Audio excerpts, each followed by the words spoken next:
Hello viewers, কেমন আছেন সবাই? আশা করি ভালোই আছেন। আমি মুন্নির রান্নার জুড়ি চ্যানেলে সবাইকে স্বাগতম। তো প্রথমে আমি একটি শাকের রেসিপি নিয়ে আপনাদের মাঝে হাজির হলাম। প্রথমে আমি লাউ শাক খেতে পছন্দ করি, কিন্তু বারবার একই রেসিপি খেতে খেতে বোরিং হয়ে গিয়েছিলাম। তার জন্য একটা নতুন রেসিপি আবিষ্কার করে নিলাম। তো প্রথমে শাক কেটে কুটে আমি ধুয়ে পরিষ্কার করে নিয়েছি। তারপর একটু তেল দিয়ে ভালো করে ভেজে নিয়েছি, একটু লবণ দিয়ে। তারপর নিয়েছি একটু করে ডাল বেটে, একটুখানি দিয়েছি ডাল বাটা আর আদা দিয়ে ভালো করে মেখে নেব। মাখতে মাখতে একেবারে ভালো করে মেখে নেব। তারপর নিয়েছি আলু সিদ্ধ করে। তারপর এবার মরিচ মশলাগুলো একটু তেল দিয়ে জিরা ফোড়নে দিয়ে ভালো করে কষিয়ে নেব। মরিচ মশলার মধ্যে দিয়েছি আমি আদা বাটা, জিরা বাটা, ধনিয়া বাটা, আর দিয়েছি একটা তেজপাতা, এলাচ, দারচিনি। তার মধ্যে আমি একটি নতুনভাবে দিয়েছি একটু স্মেল হওয়ার জন্য একটা বোম্বাইয়া মরিচ ছিঁড়ে ভালো করে টুকরো টুকরো করে দিয়েছি। এটার স্মেল যা হয়েছিল, আপনারা না এভাবে রান্না না করে খেলে বুঝতে পারবেন না। তারপর সব কিছু আবার কষিয়ে নিয়ে ভালো করে তারপর দিয়ে দিয়েছি পানি, পরিমাণ মতো পানি। এখানে অবশ্যই মনে রাখতে হবে আলুটাও সিদ্ধ করা, শাকটাও যেহেতু ভেজে নিয়েছিলাম, তার জন্য পানিটা যোগ করতে একটু সতর্কতা অবলম্বন করতে হবে। তারপর ভালো করে নেড়ে ছেড়ে 80% সিদ্ধ করে নেব। দেখুন আমার রান্না প্রায় 80% হয়ে গেছে। এখন শাকও সিদ্ধ হয়ে গেছে ভালো করে, আলু তো সিদ্ধ করা আছেই। এই পর্যায়ে মাখা ডালগুলো ছোট ছোট বলের আকারে করে দিয়ে দেব। আপনারা আপনাদের সাইজ করে দিয়ে দেবেন আপনাদের পছন্দ মতো। আমি একদম ছোট ছোট করে দিয়েছি, কারণ শাক ছিল কম, তার জন্য।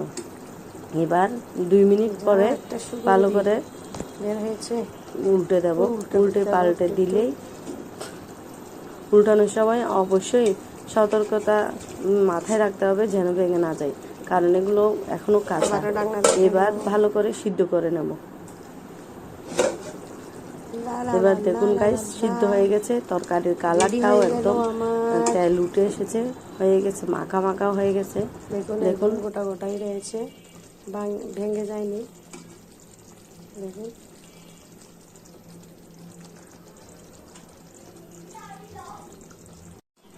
লা লা লা রেডি হয়ে গেল আমার মিষ্টি কুমড়া শাকের জল বড়া। দেখুন একদম গোটা গোটাই রয়েছে, একটাও ভেঙে যায়নি। এটা আবার আমিষও রান্না করা যাবে, চাইলে চিংড়ি মাছ দিয়েও রান্না করা যাবে।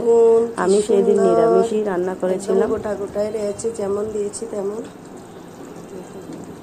আমি তো এই রান্নার ফ্যান হয়ে গেছি, এবার থেকে এভাবে রান্না করব। আমার হাজবেন্ডও বলেছে যদি কখনো শাক রান্না করি তাহলে এইভাবেই রান্না করার জন্য।